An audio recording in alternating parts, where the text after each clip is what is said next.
इस हद तक इमरान खान से मोहब्बत कि आपने उनके लिए एक माह जेल में गुजार दी अपनी बच्चों को छोड़ के। आपके पास डेजिग्नेशन कौन सा है?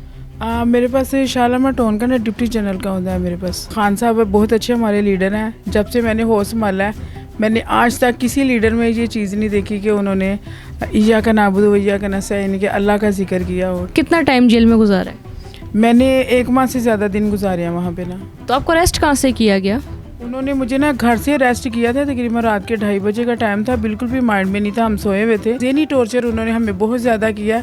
तो इसी तरह के उन्होंने हमारे साथ क्वेश्चन किए कि जिस चीज़ का हमें पता नहीं है। जोहर टाउन इन्वेस्टिगेशन में लेके गए थे और वहाँ पे इन्होंने हमें धक्के भी दिए हैं, गालियाँ भी दी हैं। ठीक है, वहाँ पे ऑफिसर एक ने बोला कि इनके दुपट्टे उतारे और इनकी वीडियो बनाई। मैं रोने लगी। मैं कहा सर इस तरह नहीं करें। तो अजियत यही थी कि 302 में हम लोग रहे हैं। वहाँ पे इतना बुरा हाल था कि हम लोग डरते थे कि ये लोग कहीं हमें ना कुछ चीज़ मार दें।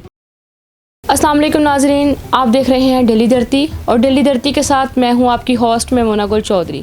जी नाजरीन, हम लोग इस वक्त मौजूद हैं एक पीटीआई वर्कर नूरीन भट्ट साहब के घर पे,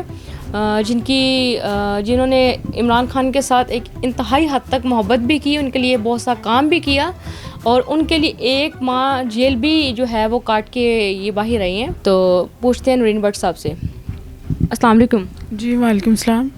जी नूरीन, कैसी हैं आप? जी अल्लाह का शुक्र, आप सुनाएं कैसी हैं? ठीक है अल्हम्दुलिल्लाह। अच्छा नूरीन, मुझे ये बताइएगा आप कब से पीटीआई के वर्कर हैं? जी मैं सन 2014 से हूँ मैं इस पार्टी में ना। ठीक है, सन 2014 से है। आपके पास डेजिग्नेशन कौन सा है? मेरे पास शालामा टोन का ना डिप्टी जनरल का होता है मेरे पास। ओके। अच्छा, तो मुझे ये बताएं कि इस हद तक इमरान खान से मोहब्बत कि आपने उनके लिए 1 माह जेल में गुजार दी अपनी बच्चों को छोड़ के, तो इसके पीछे आपको कोई बेनिफिट हासिल हुआ है? बेनिफिट का तो ये है कि हिम्मत हमारे में पैदा हुई है, हौसला पैदा हुआ हमारे में। और खान साहब बहुत अच्छे हमारे लीडर हैं। जब से मैंने होश संभाला है मैंने आज तक किसी लीडर में ये चीज़ नहीं देखी कि उन्होंने इया का नाबुद इया का नस्ताईन कि अल्लाह का जिक्र किया हो। ठीक है, उन्होंने हमें शऊर पैदा किया है, हिम्मत पैदा की है, बोलना सिखाया है उन्होंने हमें।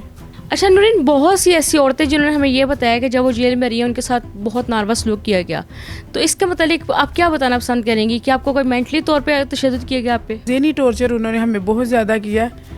तो इसी तरह के उन्होंने हमारे साथ क्वेश्चन किए कि जिस चीज़ का हमें पता नहीं है, क्योंकि हमने ऐसा कुछ भी नहीं किया। हम सिर्फ अपनी पार्टी से प्यार करते हैं, दिल से हमें लगाव है, हम उनके साथ चलते हैं, सपोर्ट करते हैं। ना कि हमने ऐसा कुछ भी नहीं किया जिसकी वजह से हम लोगों पे इल्ज़ामात लगाए गए हैं, बेगुनाह हम लोगों को उठाया गया है। और ना इन्होंने हमारे बच्चे देखे हैं, ना इन्होंने हमें देखा कि औरतें हैं। औरतें तो ऐसा कुछ भी नहीं कर सकती। इसके बावजूद इन्होंने हमारे साथ जो है ना नारवा सलूक किया, अच्छा नहीं किया इन्होंने हमारे साथ ना। अच्छा, मुझे ये बताइएगा कि सानिया 9 मई जो हुआ है, जिन्ना हाउस पे जो हमला हुआ है, अटैक हुआ है, जब उस वक़्त आप वहाँ पे मौके पे मौजूद थी जो आप लिस्टेड हुई हैं, या फिर इसका पीछे क्या सीन है, ये क्या सच्चाई है जो आप? जी उस दिन तो मैं अपने बच्चों को लेकर फोर्ट्रेस जा रही थी, तो मेरी फ्रेंड्स की कॉल आई थी, तो इसलिए वो रोड ब्लॉक थी, तो मैं वहीं पे थोड़ी देर ठहर गई थी वो राहत बेकरी के पास। तो इसलिए मुझे वहाँ पे जियो फेंसिंग होती, मैं भी ट्रेस हो गई थी। ऐसा हमने कुछ भी नहीं किया था, ना ही हम आगे कहीं गए थे कोर कमांडर की तरफ, हम पीछे थे राहत बेकरी की तरफ। ठीक है, तो आपने कितना टाइम जेल में गुजारा है? मैंने 1 माह से ज़्यादा दिन गुजारे हैं वहाँ पर ना। ठीक है, तो आपको अरेस्ट कहाँ से किया गया? उन्होंने मुझे ना घर से अरेस्ट किया था। तकरीबन रात के 2:30 बजे का टाइम था। बिल्कुल भी माइंड में नहीं था, हम सोए हुए थे। तो घर में पहले सिविल वर्दी वाले आए हैं, फिर उसके बाद वो दूसरे आए हैं, यूनिफॉर्म पहना था, लेडीज़ उनके साथ कोई भी नहीं थी। और उन्होंने मुझे कहा कि नूरीन भट्ट कौन है? मैंने कहा जी सर मैं। उन्होंने कहा कि मर्डर हो गया है, तो उनके मोबाइल में ना आपका नंबर है, इसलिए हमने आपसे ना इन्वेस्टिगेशन करनी है, तो लिहाजा ना आप हमारे साथ चले। मैं कहा सर मुझे तो पता नहीं इस चीज़ का।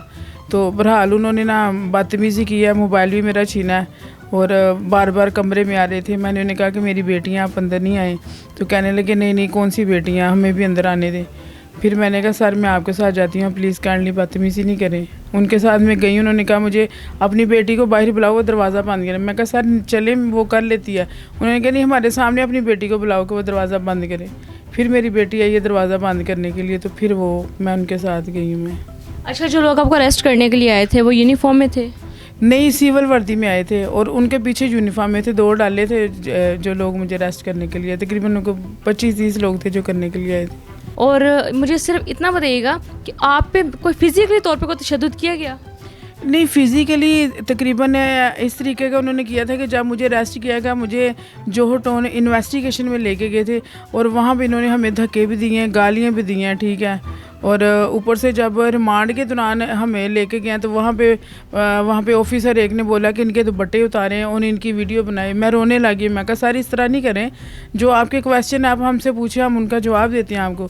लेकिन इसके बावजूद बहरहाल जो भी जैसे हुआ उन्होंने हमारे साथ जो है ना अच्छा नहीं किया। जी नूरीन, ये बताइएगा कि जेल का खाना कैसा था, वहाँ का रहना सहना, और वहाँ पे आपको किन मुश्किलात का सामना करना पड़ा? जेल में खाना तो बहरहाल अच्छा नहीं था। अगर पीछे से कोई आ जाता था वो हम खुद बना के ना तो हम लोग खाना खाते थे। तो अजियत यही थी कि 302 में हम लोग रहे हैं, वहाँ पे इतना बुरा हाल था कि हम लोग डरते थे कि ये लोग कहीं हमें ना कुछ चीज़ मार दें। इन्होंने हमें ना 302 में वो क्रिमिनल लेडीज़ ना उनमें रखा हुआ था। बाकी खाना था, पानी में दवाई थी, चाय में दवाई थी, इतनी इतनी मोटी रोटी थी वो जो हम छान में डालते थे, वो इस तरह की रोटी खाते थे और आंसू निकलते थे हमारे।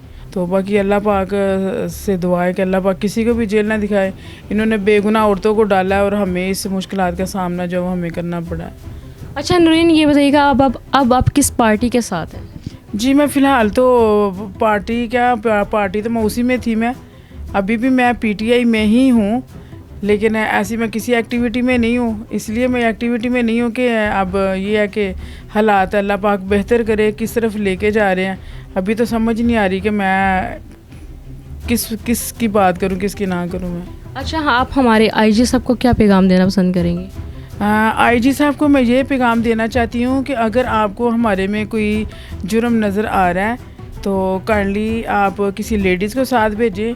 ये जो जेंट्स पुलिस वाले भेजते हैं, बदतमीज़ी करते हैं बहुत ज़्यादा। उन्हें कोई चादर चारदीवारी का कोई तकद्दुस पमाल वो उन्हें किसी चीज़ का लिहाज नहीं है, ठीक है ना।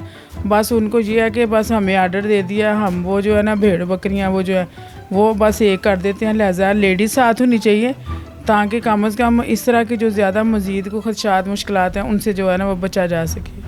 अच्छा, तो आप मरीम नवाज़ जो हमारी वज़ीर आला मुंतखब हुई हैं उनको क्या पैगाम देना चाहेंगी?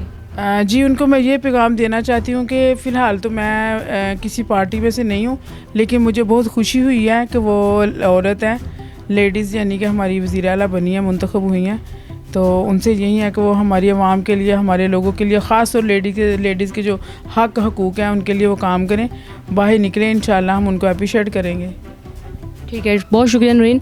जी नाज़रीन, हमारा आज का टॉपिक था कि जेल में पीटीआई वर्कर्स के साथ कैसा सलूक किया जाता है, क्या नारवा सलूक किया जाता है या बाकी ही क्रिमिनल्स औरतों की तरह का सलूक किया जाता है। तो आज हमने नूरीन से सब डिटेल ली है और आपके सामने आपको बता दिया गया है कि पीटीआई वर्कर्स के साथ क्या सलूक हो रहा है। और फिर इन्होंने आईजी पंजाब को जो पैगाम दिया है, मैं बिल्कुल इस पैगाम के साथ बिल्कुल मुतफिक हूँ। और जी नाज़रीन, अगर आपको हमारी ये वीडियो, हमारा प्रोग्राम अच्छा लगा हो तो हमारे चैनल को लाइक कीजिए, सब्सक्राइब कीजिए और हमारी नई वीडियो का इंतज़ार कीजिए। बहुत शुक्रिया। अल्लाह हाफ़िज़।